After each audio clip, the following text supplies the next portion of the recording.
I'm probably the most unpopular person in South Africa. I have certainly been called all sorts of terrible things, including self-loathing, a masochist, a black wannabe, a witch, bitch, dyke, whore, mad woman who should be shot, drowned, or burnt, at the stake, presumably. So you can imagine my nervousness of standing up here today, delivering the message that I have prepared. I have been called all these names, and even sent a few death threats, because I believe that we need to talk about racism. Certainly that is what I learned from my son over the years. My son, he's been my greatest teacher. He started asking me very pertinent questions from a very young age. And I'm a great believer in toddler teachings and child wisdom. When Kai was 3 years old, he came to me and asked me why he was not white like me or brown like his daddy. I was put in a position where I had to describe to him the birds and the bees and racial mixing all in one short soundbite. I began tentatively, as we all do. Kai, Mummy and Daddy both made you. In which case he jumped up, his little chest puffed out, and shouted, "Yeah, and you painted me golden, hey?"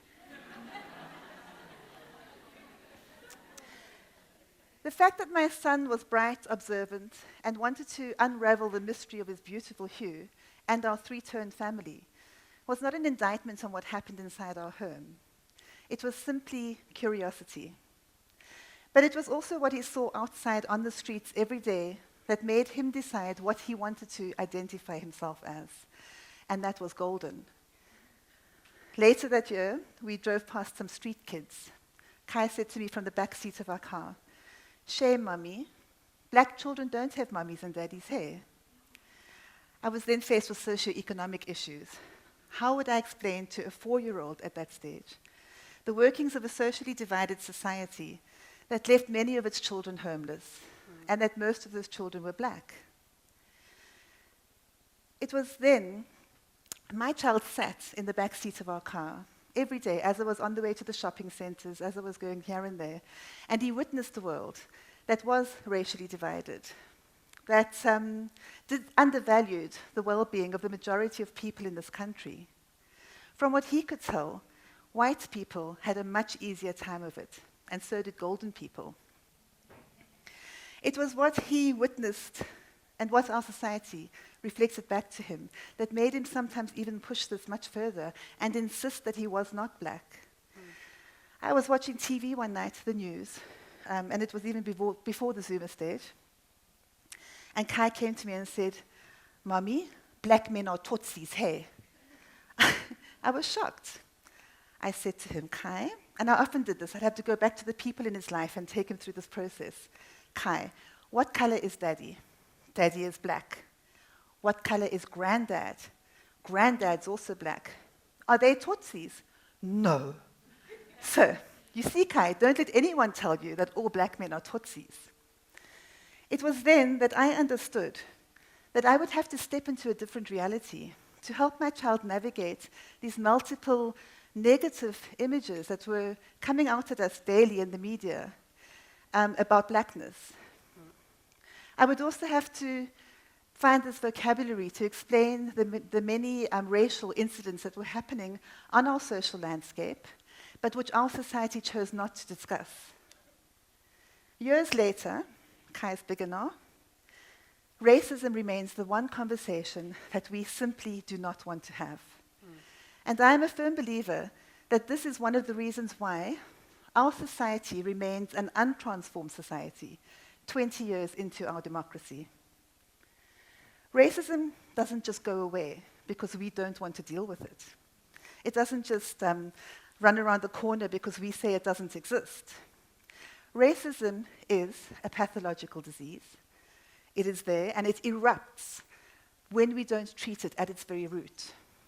So I'm going to make the suggestion that the way we do treat racism at the root is for every white person in our society to come to terms with and challenge and begin to unlearn personal racism, their personal racism. I had to do that in relation to my son and in my quest to understand the world that he would be traversing as a non-white person. And as a result, I became an anti-racism activist. And it was through this process that I began to understand that until we can take our personal racism, the indoctrination that we were exposed to as children, and actually deal with it and start to unlearn it, we will never live in a transformed society, because whiteness and the construct of whiteness has a way of thwarting transformation if it's not reflected upon. We need to talk about racism. Many of us prefer to see it in other people, those right-wingers over there, that lunatic fringe, as we like to call them. But I've also come to understand in my process that we belong, as white people, to a global system that favors whiteness over blackness at any given turn. It is also a system that bestows privileges that are unearned onto white people simply because of the color of our skin. I doubt that any of us have been able to escape that indoctrination, that level of indoctrination.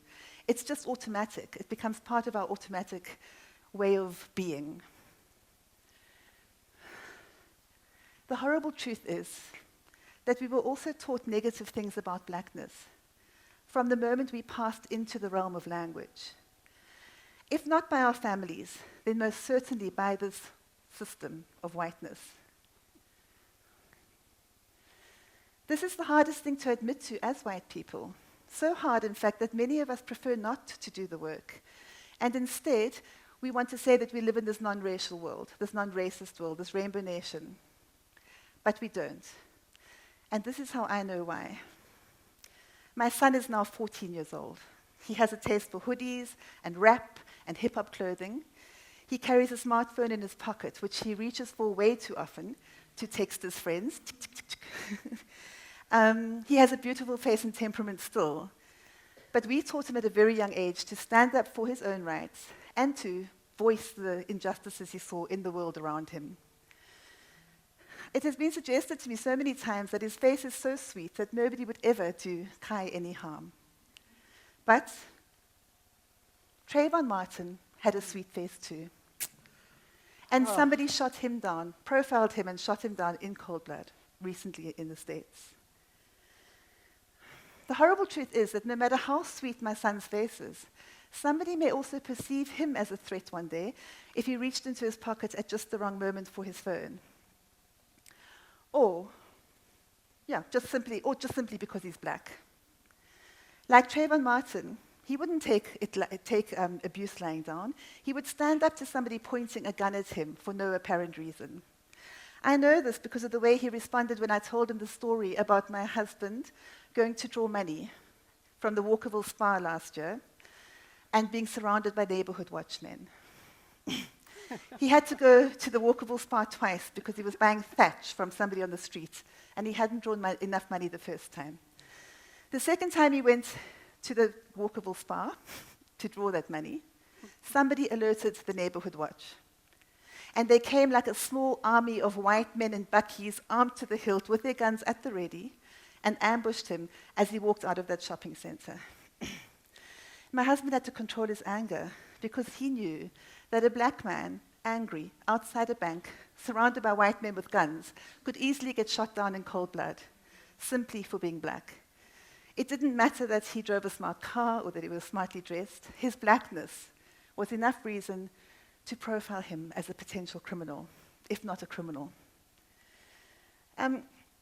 It was then that I had no choice but to go back into my own childhood and my own indoctrination and come to terms with the fact that I too was taught that fear wears a black man's face. I also realized then that I would have to get to understand structural racism on a much deeper level so that I could one day tell my son and explain to him this false construct that our white world was built upon. We need to talk about racism. Many white people won't. Instead, they've created this new narrative in which they have cast themselves in the role of the oppressed, of the economically sabotaged because of triple BEE. And they call it reverse racism. But I get these letters often because people write to me all the time, hate mail. And I've never responded like to each one individually, but I'm going to take this opportunity now to respond and say, if we lived in this anti-white society that stole people's jobs from under them, white people's jobs, why, 20 years into our democracy, are 91% of CEO positions still held by white men? Why do 48% of our population live way below the breadline and are unemployed? And why are those people black? Why are there 3 million households in our population, black households, that live without sanitation, any sanitation, whilst the rest of us have hot running water and multiple toilets within our own homes? But the biggest question is, why are we okay with this? Why are we not joining the poor in solidarity and demanding equality and dignity for all of us? I'm going to put it to you that it is because over the centuries, these social and racial disparities have become normalized to white people. And somehow we've been taught to justify them and even ignore them. The sad and horrible truth, and it's a tragic truth indeed, is that from the very beginning, white people are actively taught, again, if not by their families, then by the system, to have zero empathy for black people. So how do we get over that? Well, we need to talk about racism. We need to examine our own racism. We need to deconstruct this narrative that we were taught from the moment we were able to speak. We need to look at it, and we need to acknowledge those beliefs that we were taught, as well as the pain that those beliefs have caused black people. We need to actually feel that pain. I know this has not been an easy pill to swallow, and I wish I had been able to make us laugh. Some comedians can give the same message and make everyone laugh, but you still get the message. But for me, racism is no laughing matter. And I also know that many of us in this room today are not happy, are not satisfied with this particular racial status quo, will not accept it, and will take up that challenge to examine our own personal racism and become activists and agents for change and transformation. It takes a huge dose of real self-reflexivity, of really reflecting on our own indoctrination. It takes a huge dose of courage and tenacity. You may have to get used to receiving hate mail and death threats. However, ask yourself, if you would rather continue to live in a South Africa that is not transformed, that is premised on the basis of inequality and pain, or if you would rather help to build a South Africa that is transformed and on the basis of justice and equity. By transforming yourself, you help to transform the world into one that will leave a legacy of equality, justice, and diversity to future generations. That is the future I envisage for my son. So, let's keep talking about racism.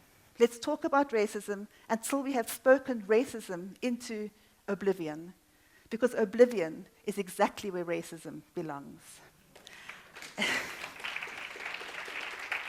I just wanted to end off with a quote from Madiba, which speaks very much to this topic. A fundamental concern for others in our individual and community lives would go a long way in making the world the better place that we so passionately dreamt of. Madiba, rest in peace. Thank you.